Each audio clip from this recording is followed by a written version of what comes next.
think of your inner child as if you can go back as far as 3 years old, that's great. Anywhere from 3 to 5, 6, 7 years, 8 years old. But imagine how you were as that child.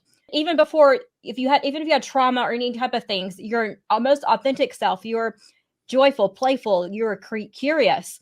You wanted to learn new things. You wanted to see new things. The world was really at your fingertips until someone comes in and tells you how you needed to be. And so they put you in a box. And a lot of times that is our parents, out of love. Most of the time it's still out of love. Our teachers, society, our friends, TV, everything we see tells us what we need to be in this side little box and tells us what our limiting beliefs are, what our strengths and weaknesses are. And really, it tells us who we are. Most of the time, that's not authentically who we are. And so that starts to create the wounds inside of us.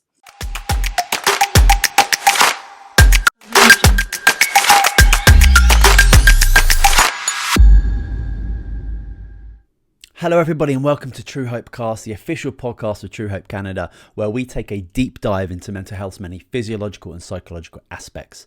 This is the show for you if you're looking for motivation, inspiration, knowledge and solutions, and that's what we are all about here at Truehope Canada. Truehope Canada is a mind and body based supplement company dedicated first and foremost to promoting brain and body health through non-invasive nutritional means. For more information about us, please visit truehopecanada.com. Today on the podcast, I welcome Alicia Farricielli. Now, Alicia has a 20-year multifaceted career in marketing, public relations, entrepreneurship, and now she shines as a certified life and health coach specializing in intuitive healing and personal empowerment. Her philosophy emphasizes the significance of intuition, holistic well-being, and achieving life balance, guiding clients to overcome limiting beliefs and embracing change, unlocking their true potential. Today on the show, we're going to be discussing healing the inner child and transforming wounds into wisdom. Enjoy the show. Good morning, Alicia. Welcome to Truehope Cast. How are you? What is going well?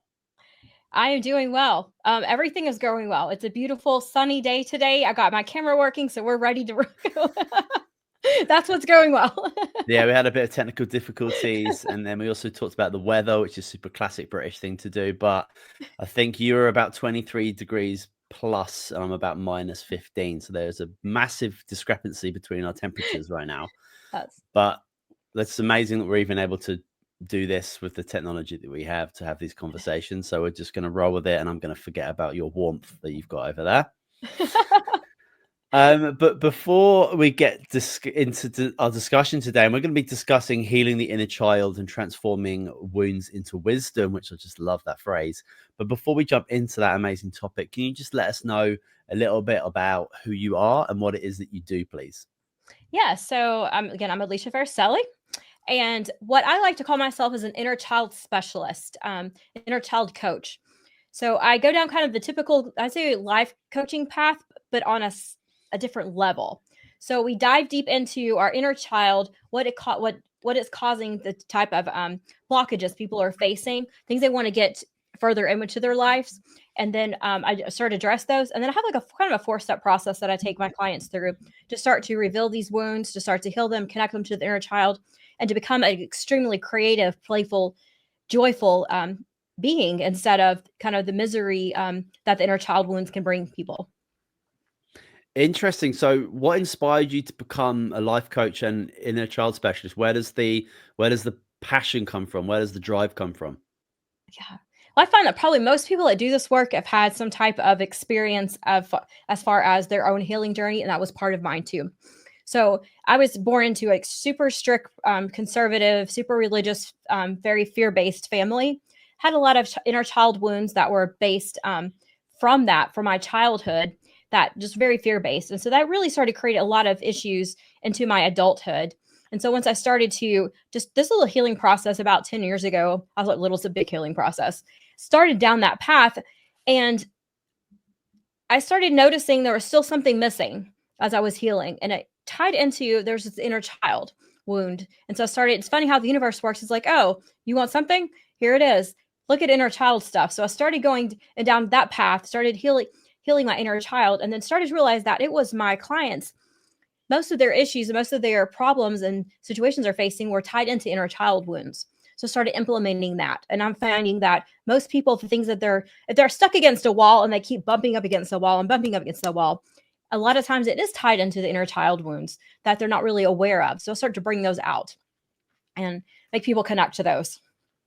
And maybe you could just take us through a little bit about what does inner child mean? Like what does that phrase actually mean? I think a lot of people have probably Yeah. heard about it, but it's like maybe you can just for a lot of people it's going to be brand new. So maybe just for everyone, just kind of give us a foundational idea about what you're saying. What do you mean when you're saying inner child work? Yeah, that's a great question. So, but inner child, think of your inner child as I would say, if you can go back as far as 3 years old, that's great. Anywhere from 3 to 5, 6, 7 years, 8 years old. But imagine how you were as that child. You probably create even before even if you had trauma or any type of things, your most authentic self. You're joyful, playful. You're curious. You wanted to learn new things. You wanted to see new things. The world was really at your fingertips until someone comes in and tells you how you needed to be. And so they put you in a box. And a lot of times that is our parents, out of love. Most of the time it's still out of love. Our teachers, society, our friends, TV, everything we see tells us what we need to be in this side little box and tells us what our limiting beliefs are, tells us what what our strengths and weaknesses are. And really it tells us who we are. Most of the time that's not authentically who we are. And so that starts to create the wounds inside of us. And so, for instance, I give people, if you came home with say you studied really hard as a kid for this test, and you thought you were going to fail it, and you came home with like a C or a D or whatever, and you were super excited to fail this test, but then you brought this test grade home, and your parents were so disappointed that you didn't get an A on it. So that creates an inner touchy in the box where I'm supposed to be this certain person. I'm supposed to be smart. I'm supposed to make straight A's. I'm supposed to study even harder. I'm supposed to earn my parents' respect. I'm supposed to earn love. I'm supposed to earn all this stuff. So it's in that box. That's a wound that goes inside of us. So as we get through our adulthood, a lot of times that can trans into, especially like you're a business owner or if you're a hardworking employee, I have to do more, more, more. I have to earn that, and nothing's ever big enough or good enough for me. Or I'm complete opposite. Maybe you kind of shut down if you don't, if you're not good enough, you don't do anything at all. And so the little things like that tend to create these little wounds inside of us. So the inner child can be very, very, very spirited, very, very creative. It's that fun, creative portion of ourselves. If it's healed right, and if it's taken care of, and it has a relationship with it. But if not, if we keep shoving that inner child down, what's it going to do? It's going to act out, and it's going to make us feel these feelings that we don't quite, they're not comfortable with us. They're not really who we truly authentically are. So in that example you're mentioning there, it seems like a lot of that like initial wounding, that initial trauma that's happening is in many cases happening at kind of like a micro level. Like it's an incident here, it's an incident there.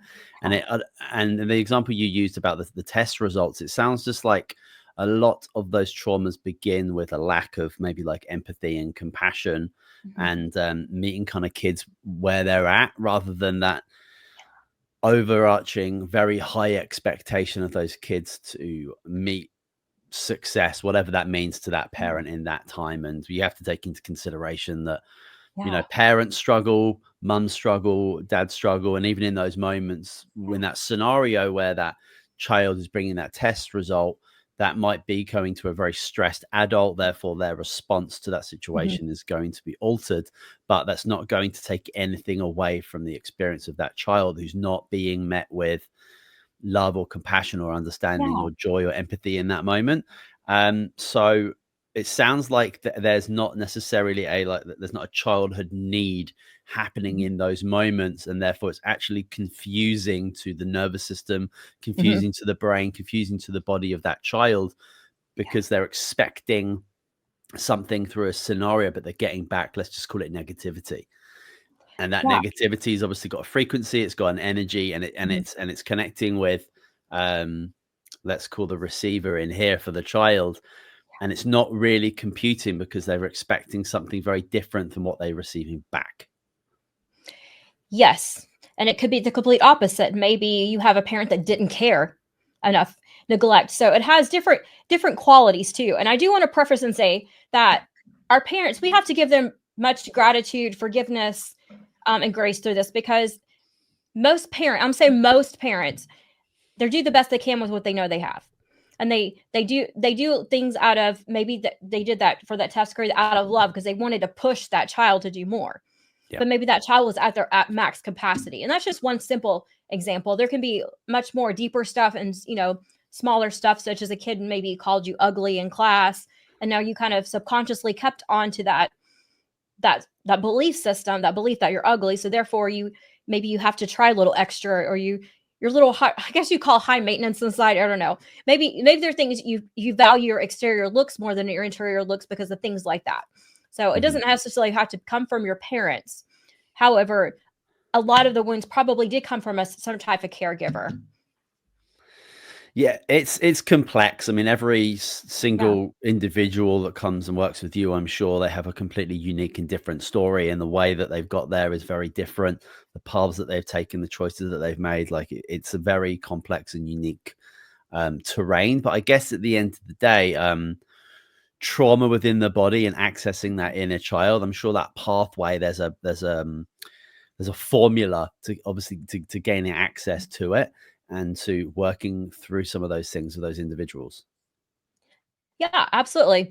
I break it down. I'm actually in the process of writing a book too that's going to break it down in a more of a published format. But that's why I take my clients through is, the first step is really we have to get in touch with our inner child.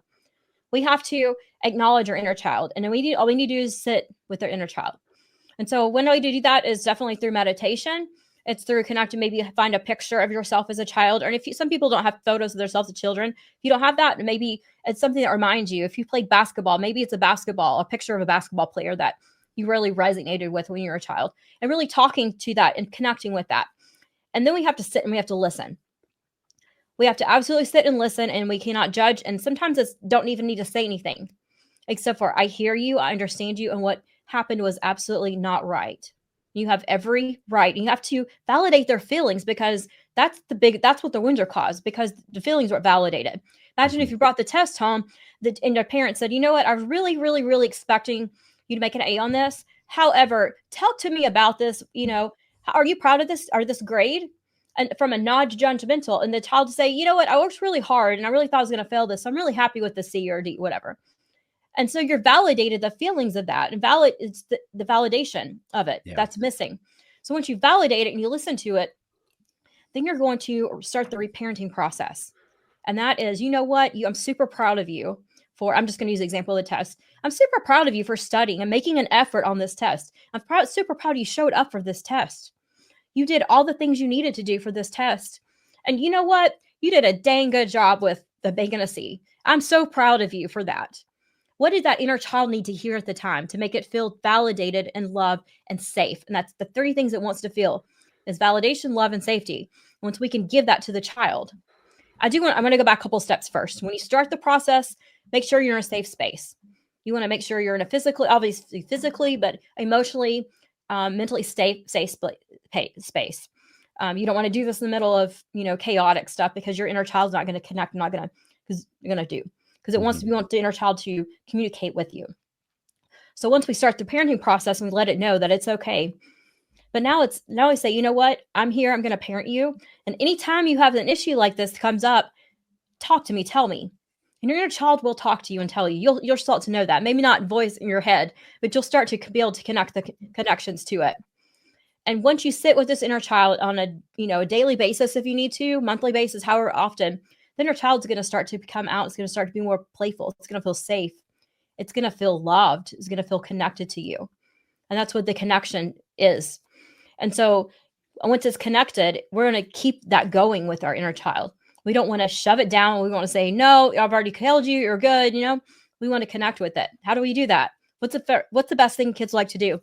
They want to play. So we're going to play with their inner child. We're going to do fun stuff. We're going to create that out. If you loved jumping rope as kids, that would bring your basketball. Go play some hoops with your friends. Go, jump rope. If you love ballet, if you don't want to take ballet lessons or any type of dance classes, go to the ballet. Pretend like you were, just admire it like you were that little child. So all the little things that you wanted to do. I love the example. Tell people, if you're like superheroes, dress in that red cape or whatever. You don't have to wear the cape, but dress in the red shirt. If you're Superwoman or Wonder Woman or whatever. I'm getting my superheroes mixed up, but whatever it was, where that happened. What's the characteristics that Wonder Woman had or Superman had? They had confidence. They helped people. Go display those qualities and have fun with it. So that's really the key to keeping your inner child happy and safe. Because if we're not playing, we're not having fun, and we're just work, work, work all the time, we're telling the inner child it's not important. Yeah, one of my questions that popped up when you were talking just before you mentioned the play aspect was that there has to be parts of our like childhood and our inner child that comes out when we're adults, because there's Mm-hmm. obviously a huge part of who we are. We learn the majority of the majority of things that we're ever going to learn. We like learn before the ages of 5, and the majority of Mm-hmm. that is through play. So a large part of our adulthood has to involve things that we love, that are fun and that are playful. And I'm a big kid, like with my small kids, and it makes parenting a lot easier for me because I'm super happy playing ridiculously imaginative games and doing all these ridiculous things. That's Yeah. very easy for me. But I can understand how a lot of parents who have been brought up to be very serious, and it's about Mm-hmm. success, and it's about providing, which is all like all very important things without question, but um, it's going to cause issues for that individual, as well as it's going to express out within their like with their partner and their kids, because having fun is like a very important part of being a human being, and it lays down all the nonsense. All the ego disappears when you're messing around and playing and you're jumping on the trampoline. It's just fun and giggles, and yeah, that those parts of us that, let's just say, society has kind of created just dissipate, and we're just kind of the true and we're authentic, and it's a beautiful place to be, because when you see somebody doing that, whether you know them or not, like we have a trampoline center here where I live, and you just see these mums and these dads having way more fun than their 5-year-old. It's like this is a therapy session that the government should be subsidizing, because we'd have a much happier population. Yes, absolutely. We have to play. I mean, 2 points here is who said we have to act like I mean, yes, we have responsibilities when we get into our adulthood. Fortunately and unfortunately, we have certain responsibilities. But who said we can't jump on the trampoline? Who said we can't do that? I mean, who told you that? The serious adults who aren't having fun in their lives. What's the point of life if we're not going to have a little fun here? There's no point in That's right. living a life if you're just serious, and it's always constant have to be a adulthood or Mm. whatever you want to call it. So yes, that's such a good point. Thanks for making that. Yeah, and we've just had a couple of people on the show recently talking about particularly young men these days in 2025, and there's a lot of like hopelessness and loneliness around being within that demographic. And we're just talking there about adults being able to access play and creativity and imagination, and how important that is. What do you think? What's your experience in regards to these? Let's just call them like 17 to 22, and maybe even on beyond that. These young men that feel like they they're not ready to step into adulthood, but they're also not ready to let go of being kids and playing, and whether that's like video games or messing around or whatever that might be. Um, there's an interesting transition there with that age group and with that gender. I wonder what you thought about that in regards to being overly connected to that inner child and not wanting to let go, because we don't have a lot of rituals anymore within our culture that has a clear transition from going from a boy to a man. I use boy and man because I've got more experience with that because I'm a man. But what's your experience in that? Because it's an interesting phenomenon that I'm trying to figure out myself. Yeah, so I have a few theories for that. First of all, I think we're in a different. So I would say those were raised probably from parents are probably in the 50s, 60s. They're not quite the boomer generation, but they're not quite the millennial generation. So I guess you would call them that's whatever I don't know. I'm like Gen Zs and Gen X, whatever the generation between. So that generation of, say, the parents were raised by probably the boomer generation, which Mm. were raised by what they call I think the silent generation or the great generation, or one of the I forget the generation, but the 1920s Yeah. generation. they went through the Great Depression. They went through all the things, they went through the struggles, and even their parents went through all the struggles. And so think of all the changes that went from the 1920s to the 1950s. Yeah. I mean, we're going through that right now too. We're going through the rapid technology change or industrial changes there. We're going through it probably 100% faster with technology changes. So what comes with that is they were told they had certain set of expectations that passed on to the boomer generation. Boomer generation raised what I call my generation. I'm 45. My generation into not really kind of knowing they didn't want to what the same expectations and as their parents put on them to be a certain box, but they were also so you had the mixture of the free flowing. So you had a lot of revolution going in that. So you take that. So I think a lot of time history has to do with parenting techniques. So you get into the generation, I say my generation now is we were trying to break the patterns of those previous generations because those previous generations didn't really know how to show love to kids. But now it's kind of an overabundance, not an overabundance of love, but just more of no boundaries in place. So we have to get back to the boundaries in place and the parenting boundaries with love and guidance. And some of that seems to be kind of went away a little bit because we want it to be the perfect parents. We want it to be the over loving. We want it to be that everybody gets a trophy parents. There's nothing wrong with that of certain things as long as kids know that that's not reality. So we've almost created this generation of kids coming out that don't want to.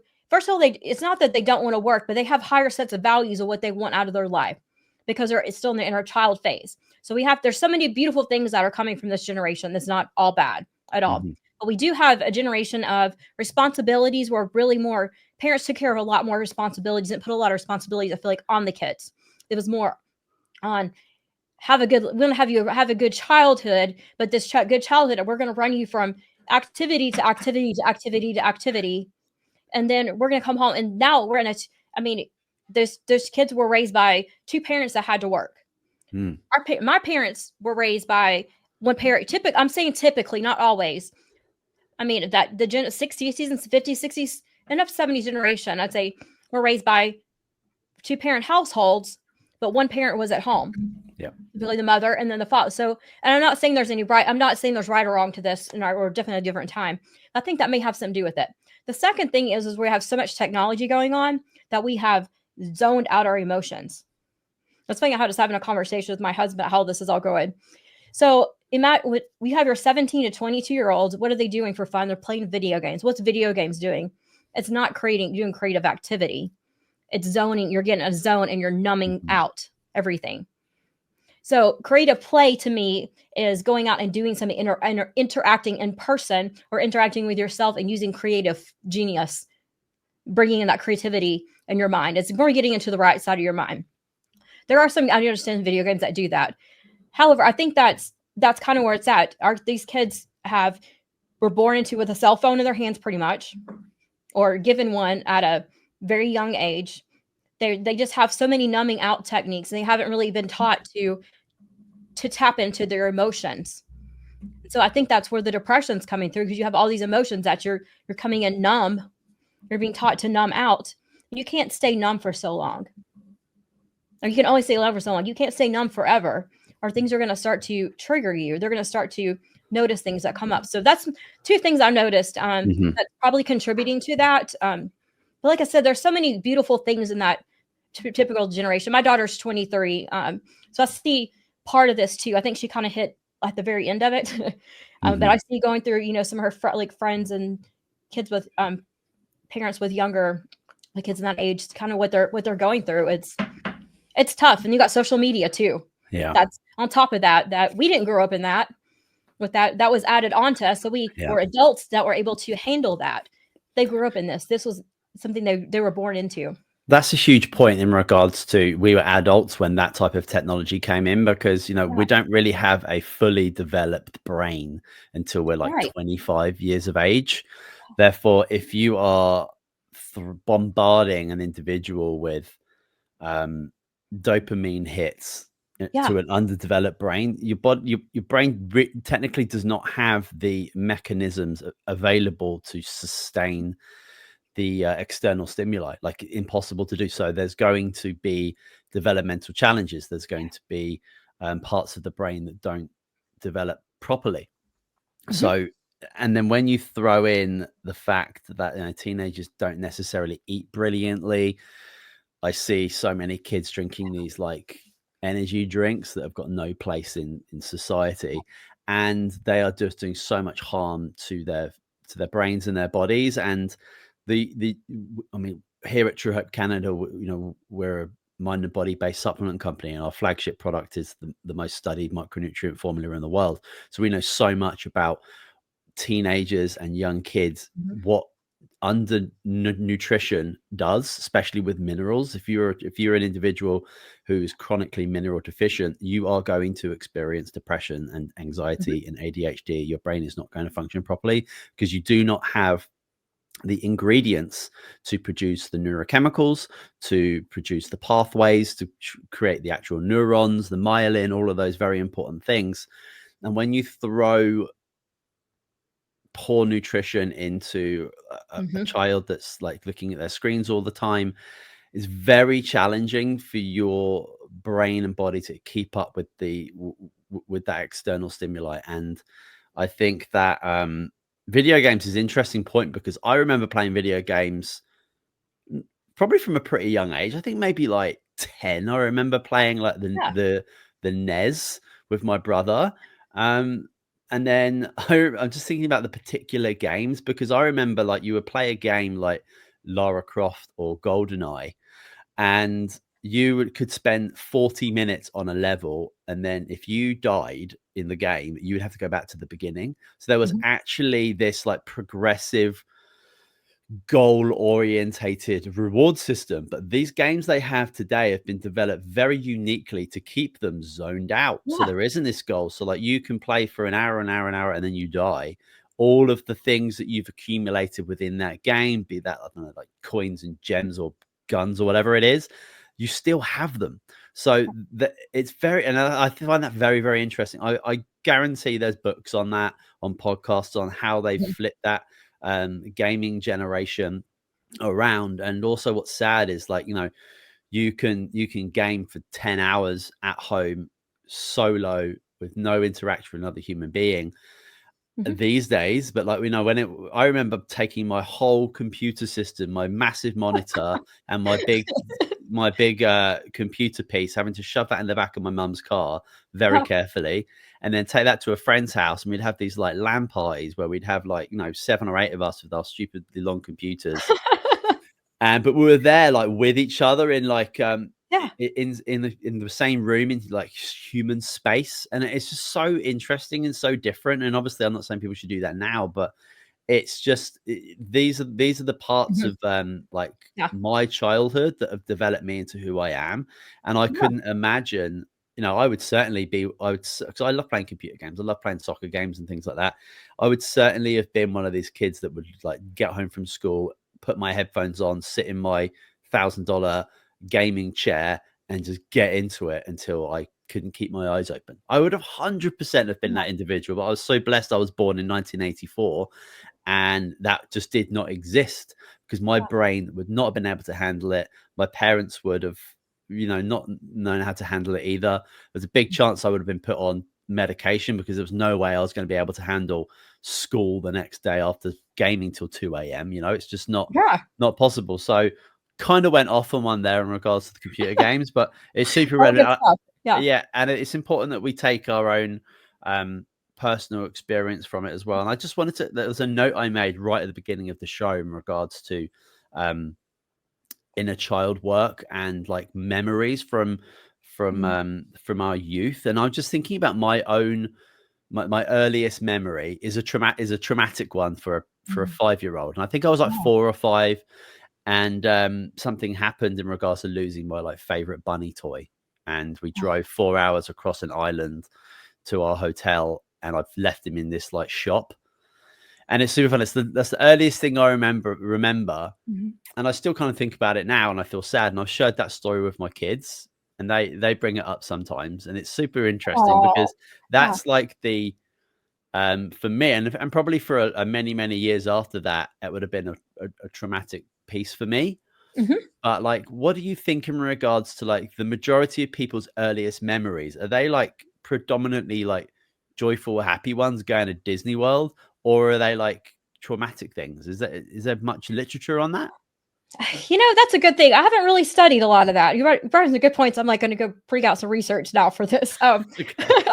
I think it probably depends on the individuals. I remember mine being probably my first memories being like the first ones that really come to mind without me having to go and do some deep subconscious hypnosis like type of work to bring out, but the ones that are subconsciously were probably from kindergarten when I was Mm. 4 or 5 years old, and they were all good memories.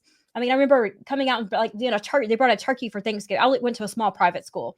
Brought a turkey out for during Thanksgiving. We got to pet the turkey, and I remember the turkey running around, and we all just kids going crazy. So I remember, and as much as fear based and I don't say traumatic, like sort of traumatic trauma, like wounds inside my own childhood. Hmm. I remember the good stuff first, but I really think it's individual, and it really depends on the individual. So I say if the first thing that comes up is something that's negative, that's really definitely something you need to start working on. If it's something Mm. good and positive, those are the things we want to cling to because our childhoods are never all bad. There's always at least one good thing that happened in that childhood, just the Okay. fact you survived it. But Mm. there's always one good thing, and there's always been somebody around you. Even most people have had somebody that surround you that has loved them. So we want to cling to that while we're doing the work. So I think both memories are very, very important to do. As far as yours Mhm. being the bunny, you probably remember that because it's still a wound that's deep inside of you. As far as probably a safety, I don't know if the bunny felt was a safety Oh, blanket for you. 100%. That's a Val- safety issue. Validation, love, safety. Yeah. Yeah, the thing was pulled from you, so you're safe. You didn't feel safe at the time without that bunny, and that was very kind of a traumatic thing for you. Yeah.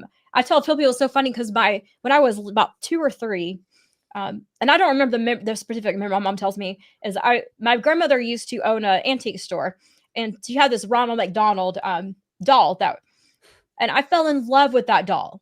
And so I still have that doll to this day, by the way. And so that was my go-to safety blanket was that Ronald McDonald. I named her Rachel, which is really funny because that's my spirit guide, come to find out. But um, I named her Rachel, and that was my go-to thing. So if Rachel hadn't been pulled from me, then that would have been traumatic for me. Yeah. And so I feel that Yeah. what's inside of you because you didn't know how to process through that. And Yeah. as kids, we take everything so literally. So if something's taken away from you, it's like it's really taken away from you. There's no replacement for it Yeah. at the time. And the way that I translate it now from my understanding of just biology is that that thing that happened to me back then when I was 5 years old, losing that bunny, it's obviously created a cluster of neural pathways in my brain so strong that Yeah. it's still in there today and fires frequently sometimes when I think about it. And there's obviously a million other things that happened in and around that time that I don't remember. But if I Yeah. was if I was a child, and many children go through this, where they are psychologically or physically abused, or both, Yeah. lots of times, that's going to create neuro pathways that will end up becoming just the conscious, normal Hmm. pathway for those Yeah. children, and then into adulthood. So I can only imagine Yeah. the work that's needed and how difficult it can be for those individuals as adults. And it makes me have a lot of compassion and understand and empathy for those individuals, because you just never know what people have gone through in their within their Absolutely. childhood and how they grew up. So it's probably just a good baseline to just treat everyone with a lot of love. Yeah. um Absolutely. yeah, that's super helpful for yourself as an Yeah. individual, but this is a good way to be for sure.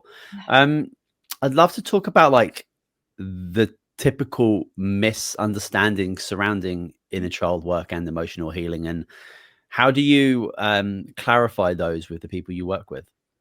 Absolutely. So a lot of people come and they're like, "Well, I had a great childhood." That's fantastic. I'm very happy that you have that view of your childhood. But nobody's had a perfect childhood.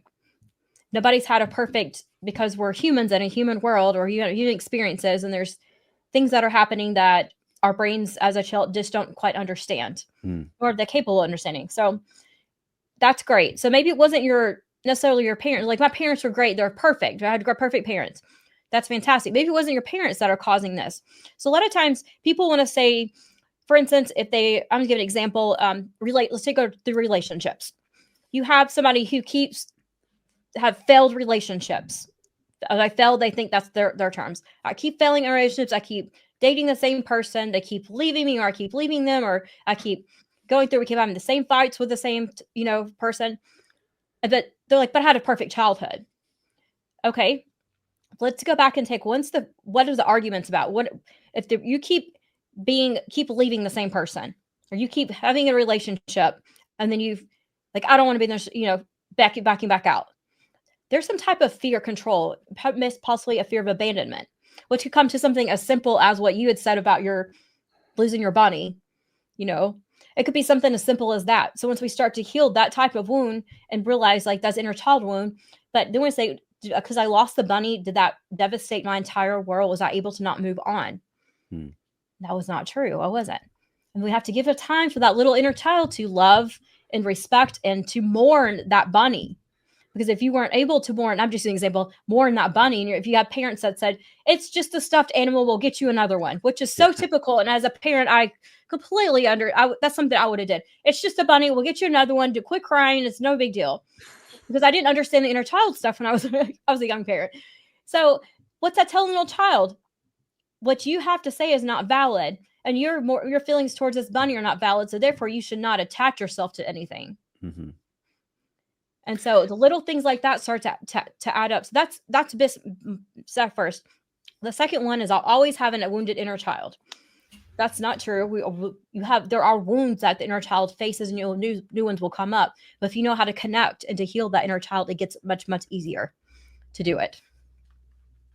That's great. Yeah, I think it's a great window into kind of this type of work. And for a lot of people, who might think that they don't have any of these wounds, whether it's I think for a lot of people that they know they've got stuff they need to work through, because of they clearly know that things happen. But then there's a lot of things that people it's just not in their conscious mind, and there could just be tiny little things that are holding them back, which you could kind of look to. You're looking to kind of optimize your psychological health by working through these things.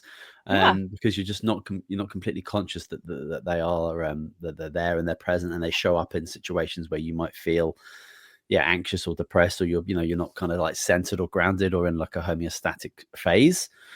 That's interesting. But what are the other types of challenges or limiting beliefs you often see in the people you work with, and how do you help them get over those hurdles? Because I'm sure there are a lot of people you work with, and a lot of people you see who have walls built up around this type of thing.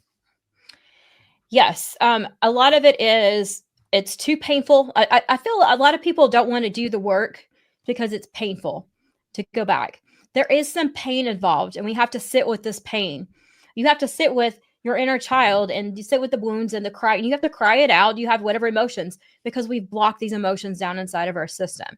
And we all know that there's so much science behind this that I'm sure listeners all know that starts to create issues in your body. Why do the doctors say stress is the number one cause of any type of heart issues or any strokes and stuff? Because stress is nothing more than emotions that are not being processed through. I'm talking about major stress, a little bit of stress is normal. So if we don't process those emotions and we don't get to the point, they're going to come up eventually. Mm-hmm. And so they have to come up. And if we start to understand that emotions are nothing but an emotion, it's just sadness. It's just anger. And it's temporary. It doesn't have to be forever, but we have to process through those. And you have enough strength. Everyone has enough strength to process through those emotions. We just have to do it. And if we understand and we take ourselves almost over a third view of it, here's myself, here's this emotion. I'm going to watch myself process through this emotion. I'm going to cry all these tears, or I'm going to angry. I'm going to scream, I'm going to throw, whatever you got to do. Just, don't damage or hurt anyone else. Whatever you have to do to get those emotions out of you is going to bring the joy and the peace that comes along with it. So people think that I'm fine, I have no issues, but I don't really know how to feel into that. So a lot of people, they'll come in, they don't know how to feel their emotions. And that's that's kind of the numbing about what we're talking about before. It's we're taught to numb our emotions. We're taught to numb it down. We're taught to not process through that.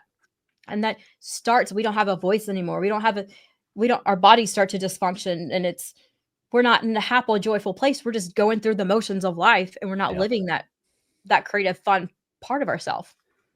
Yeah, I think for a lot of people, like we're going back to this, like this play aspect that we're talking about, playing as Yeah. adults. I think that once we become adults, we live way too much in our heads in regards to like we're used to using our physical body to get us from Hmm. bed to the bathroom to the kitchen to our car to our office, and then etc etc, Yeah. rather than we have this incredible body that's like littered with nervous systems, with part of our Hmm. nervous system, especially within our gut. So food's obviously got a massive impact on it, but Yeah. we we're supposed to like move our bodies and engaging them, but like that's when a lot of like somatic work that's kind of coming out at the moment, like it's Hmm. really great. We've had a lot of amazing somatic practitioners on the show where they're helping people re-engage their connection with their bodies and their emotional state.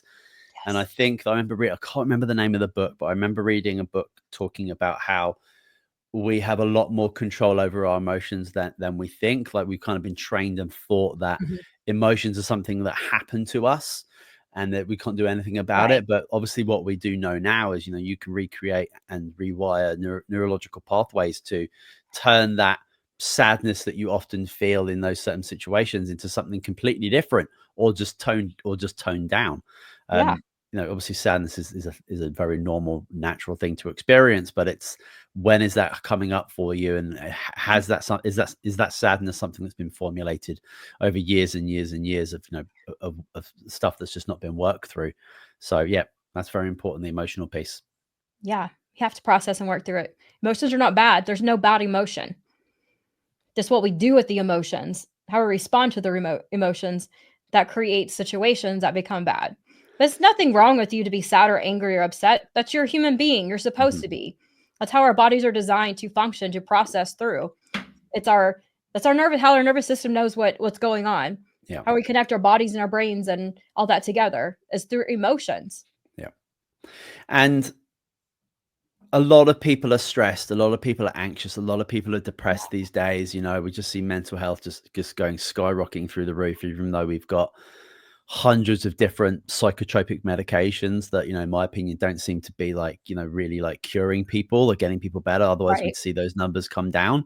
And obviously the work we do here at Truehope, we've got 36 peer-reviewed medical journals showing our flagship product here, Empower Plus, is incredibly helpful for children. There's a whole section on the research in regards to children in lowering anxiety and stress, especially after like traumatic events. So this would be interesting to you. Well, Mhm.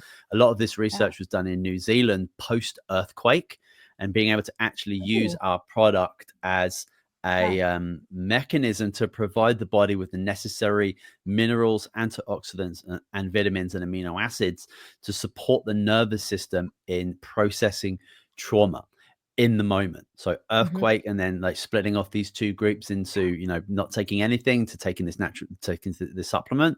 And obviously after an earthquake, the nervous system is going to be rattled, especially for children who maybe not Mhm. understand exactly what's happening and they completely feel um, unsafe.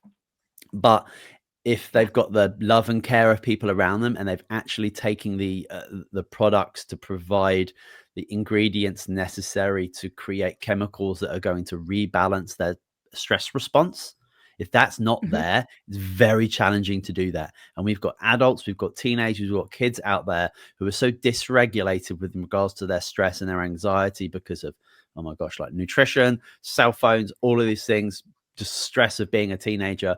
All of these things are super important. But when those children, when those kids and those adults are taking a product that can actually cross the blood-brain barrier and affect the brain positively, which most micronutrients don't do, Mhm. they're getting this like kickstart to be able to actually start processing things, thinking about their thoughts, processing their emotional state, and behaving and acting in a way that's going to kind of make them feel better. It's Mhm. just remarkable that what we see in taking something so simple as just like basically food, broken down so small that it can be absorbed and utilized and used in the body, regardless of how stressed somebody is. You can actually take these products to serve you. And when we take care of foundational nutritional pieces, lots of other things seem a lot easier. It's a lot easier to think about going out for a walk, or thinking about maybe putting meditation into your routine, thinking about maybe picking something healthier to consume rather like than validating the anger and sadness with like ice cream and chips, whatever, when, you know, sometimes that's a good thing to do and you should totally do that. But if you're doing that every day and you're eating emotionally, like, that is going to obviously affect, that's the ingredients that you're putting into your body to create brain Yeah. cells and create neurochemistry. So if you're every day taking a product that can get into your body and build these things, and I do it for myself. I've seen my kids take it, and I can see when they don't take these foundational things, they get stressed out a lot easier. They get angry quicker. They get rageful quicker. They're irritable. But when they do take these products, they certainly get into those states, but they don't go nuclear. They get into a place where they can actually catch themselves and bring them back to balance, which every parent on the planet should have this in their back pocket, because it's a challenging thing to get good quality food into their kids, especially when their preferences change daily. So yeah, I just wanted to make that piece, because that piece, because a lot of the inner child work doesn't just affect adults, but obviously Mhm. teenagers get affected by what happened to them as children, and even like, you know, 10, 11-year-olds, etc. Like it's all massively connected. But the one primary foundational piece is like, are you providing your body with what it needs to help you recover?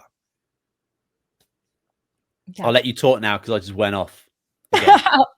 Oh, good. Yes, I love that, because if we're not, I always preach this to client, I'm like, we have what you're putting into your body is either harming it or it's giving it nutrients. And if we continue to put in, I mean, in the US, we're very well known for all the chemicals. Hopefully some of that's starting to change over, but we're known for all the just crap they put into our food, Mhm. into our water. And there's no wonder. I mean, I'm sure you like look at the rates of ADHD and they say, well, it's because it wasn't diagnosed. No, I can see kids like have no attention span anymore. Mhm. We've been also trained through, technology, but also through the foods we're eating cause us not to have attention spans. Yeah. They cause us not to be able to do the things. Kids are tired. Their kids are more overweight than they were, 20 years ago. Kids are they're coming out, and a lot of it, they're like parents are on, they're working so many hours to provide, and they're struggling and trying to provide for their, for living standards. And the kids are kind of, what's the easiest thing to do is go through McDonald's or a drive-through, or pick Mhm. up a pizza or do something else. And I understand that because I've been there. But the things that you're putting into your kids' bodies are going to definitely make a change in their developmental, their brain development. Yeah, it's hard not to look at basically just looking outside of your house and experiencing what's going on with your community, to not Yeah, recognize that there is a long arm of big agriculture, big sugar, and all mhm, these organizations. I think most people are yeah, aware of the influence big pharma has yeah, on individuals. But like, when you've got governments that for decades are not looking at the science and not protecting the people they are supposed to govern, that's when you need huge big shifts politically, because, you know, who's going to do it? Like, who's going to ban the chemicals that have been banned in the EU for like decades, that are still yeah, used in North America? I mean, it's absolutely preposterous when you hear about things like that there are chemicals used in Europe that have been banned for well over 30 years, which are still sprayed and used every single day on the foods that are given to kids in daycares. Like, it's absolutely ridiculous. yeah. Because there's nobody in the government that really cares enough It's money. about that. It's about, yeah, it's money, it's power. And yeah, we're seeing huge shifts in that. Like, literally, like, 2 hours ago, Robert Kennedy Jr. was just confirmed into the HHS. Mhm. So I wonder, like, what's going to happen there in regards to Yeah, the change for food and food access. And, you know, like, it's not right that going to McDonald's and feeding your whole family is cheaper than a healthy alternative. Like, is completely backwards. yeah, It should be, I don't know, should be a mass premium put on those junk foods, because of the damage that they potentially cause, and the effect that it has yeah. on the health of individuals. But also, like, the cost of healthcare in America is ridiculous. And you take away junk food for a year, that number's Yeah. going to drop in the 8-9 digit Yeah. amounts. And it's like, it's so obvious at this point. There's like books about it, there's movies about it. It's just right in our faces, and it's quite insulting. Yep. And I don't blame individuals for going there and doing that, because economically, like, sometimes you just got to get calories into your children. It's just like, what are you going to pick? You're going to Yeah. pick the $5 option or the $50 option? I mean, it's like, please, I obviously. mean, that's what people there's literally, and people trying just most like people trying to survive right now with the economic cost of things. You can't, to buy when a McDonald's hamburger costs less than buying a thing of fruit, that's crazy. Yeah. That's insane, and it's like, I've seen, like, I feel like the fast food level, it's got increased a little bit, but then it's like this big jump in any type of healthy, organic. It's like, okay, so we're paying more for organic to not have these pesticides put on Yeah. our food. Yeah, it's crazy, because I can't have gluten here. It makes me sick. If I have anything wheat related, I'm done for the day. I go to Europe, I can eat everything there. And so it's such a huge testament of how the quality of food is, and I don't feel sick, I don't feel bloated. And I come back and I haven't gained any weight. I eat twice as much there. So Yeah, no, I've been lucky. I spent the first 27 years of my life in Europe, between Sweden and England, and then moving here when I was like 30. And I've had a decade of living here, and people's gut health here is significantly worse. And I 100% put it down to the fact that every time they're consuming pretty much anything, fruits and vegetable wise, and gluten especially, it's not the gluten that's causing the problem. It's the right. glyphosate that's sprayed on people and acting as a significant antibiotic that's eradicating all the good bugs in your microbiome, therefore causing so much gut dysregulation. And we know that the majority of your immune system resides in there, and a good chunk of your nervous system as well. So if you've got poor gut integrity, you're going to have nervous system problems, and you're going to have immunological problems. And we see autoimmune disease in this part of the world ridiculous. And it's honest, like, it's so obvious now that it's a glyphosate spraying pesticide problem. And again, the spraying that on crops in the UK is in the EU. It does get done in certain circumstances, I think, but like not to the level that it's done here. Like, it's pretty much like a banned product. Yeah. Craziness. Yeah. I know we're coming to the end of our time here, and I love that we've gone off on all sorts of things there, and we've made it relevant to today. But I think at the end of the day, we're just looking to provide inspiration and solutions and knowledge to people, that there are people out there like yourself who can work with the inner child and create some forgiveness there, create some space. And there was obviously, for a lot of kids, there wasn't the validation, there wasn't the love, there wasn't the safety. But I think it's awesome that you can actually provide that now as an adult to your inner child. And there are practices out there are meditations out there are people like yourself that can guide people through that. And I think that having a coach, having a support system there to help you through that is a really great way of, like, putting your hands up and just like kind of surrendering in a very positive way to like have your mind and body kind of re-engaged with healing. I think that's just amazing. So I'm blessed that you're out there. You're just another amazing guest that we have on this show, that we're just trying to spread the light in regards to, there's so many amazing things out there available to people right now, and that a lot of people suffering it doesn't have to be that way. Yeah. There is hope and there is healing.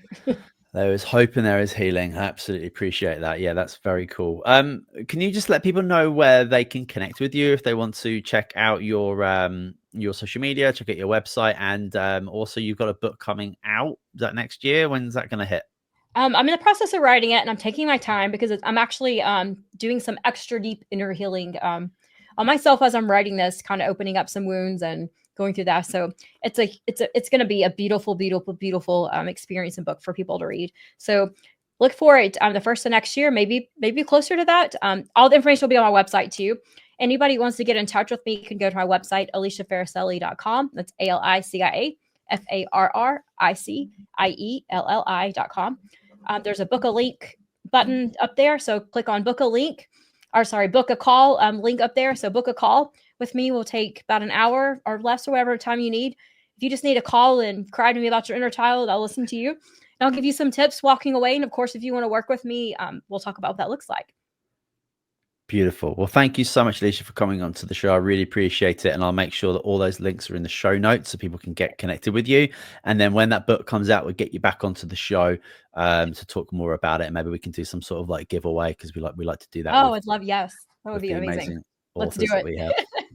Wonderful. Well, thank you very much again, Alicia, for coming onto the show. Really appreciate it. Thank you. Well, that is it for this episode of Truehope Cast, the official podcast of Truehope Canada. I will make sure that all the links necessary to connect with Alicia are in the show notes, so you can connect there. Don't forget to subscribe. You can leave us a review on iTunes if you want, and a star review on Spotify. But that is it for this week. We'll see you soon.